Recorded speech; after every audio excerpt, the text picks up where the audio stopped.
All right, now a brief word on our plan to resume physical services. I sent out this email to our church family, but just for clarity, so we don't miss anyone in the big scheme of things, so no one slips through the cracks, I just want to share this publicly here in our meeting time.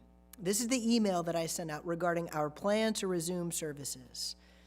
I write, "Dear church family, the deacons and I met last night, which was Wednesday night, and discussed plans for our upcoming services.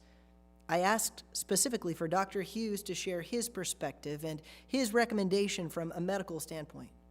Dr. Hughes began by sharing with us a graphic that shows the recent data of COVID infections. This chart shows the daily infection. This chart shows the daily infections in green and the general trend in yellow.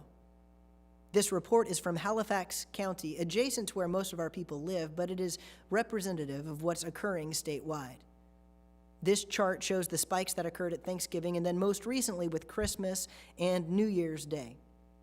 You can see that the trend is starting to come back down, but there's no question that these infection rates are exponentially higher than they have been. Dr. Hughes has also recommended this website that shows the same type of graph for all of North Carolina. Another concern that Dr. Hughes shared is that currently our hospitals are full. Our emergency rooms are operating with 6-hour wait times. Based on this information and these concerns, Dr. Hughes' recommendation is that we continue having only virtual services until we see a decline in these infection rates. Dr. Hughes receives these updates on a daily basis so we can continue monitoring and evaluating as these infection rates decline.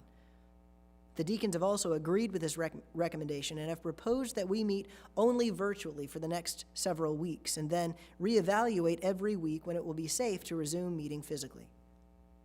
Now, personally, I have some concerns with closing our doors physically. And Wednesday night, I shared these concerns with our men. There's no question that COVID represents a serious health concern for our church family. As we look at how this virus has affected our nation, we can see the far-reaching ramifications that it has had. We see the impact that it has obviously had on the health level. But the impact is much bigger than just health. We see the impact economically. We see the impact psychologically. Suicide rates have been steadily increasing. But I think the impact that concerns me as much as any of these is the spiritual impact. In responding to this coronavirus, there are two extreme reactions that we can have. Number one, that all of this COVID crisis is manufactured and politicized, and so all the recent data should be rejected. The other extreme reaction is that the risk of COVID is so great that out of fear, no one should leave their homes. But both of these reactions are unhealthy responses. The real question for us is how we navigate this crisis, making the best decisions to mitigate risk as much as possible, but still provide the opportunity for our corporate worship to continue. As it stands right now, when we meet physically and at the same time stream the services virtually, we are not denying anyone that opportunity to worship. Every single person has the opportunity to make the best decision for themselves. My concern is that if we close our doors physically, we are eliminating some people's choices. We are denying some people the opportunity to worship corporately.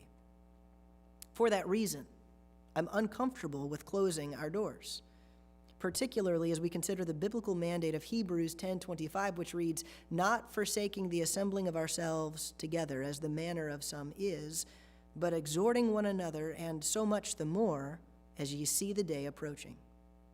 There's a spiritual responsibility that we have as a church family to physically assemble when possible. I would be quick to clarify that this is not to say that everyone staying at home is in violation of this biblical mandate, but I would be uncomfortable with removing this option for those who would want to worship corporately. As we had this discussion last night, this was Wednesday night, there was a very good spirit and no conflict whatsoever among the men. I praise the Lord for this. In all of this discussion, my heart's desire is that these issues not cause division or strife in our church family. We had an excellent conversation, and as we discussed these particulars and our plan to move forward, there was unity. And to a man, each deacon said that they were comfortable with this proposed course of action. We want our church family to know that the recommendation of Dr. Hughes and of the deacons is that we meet virtually until the cases of infection decline. However, because of my concerns, I will be here at the church preaching on Sundays, and our doors will be open for those who would choose to continue to come and worship in person. So Sunday, January 17th, today, out of an abundance of caution, our services will be all virtual on YouTube. Beginning Wednesday, the 24th, our midweek services will be virtual on Zoom. Starting Sunday, January 24th, and following, we will be offering both physical and virtual services for both the AM and the PM Sunday services. Please do not feel pressured to come or guilty for staying home. We want everyone to make the best decision for themselves, and we want each person to have the opportunity to worship as they feel led.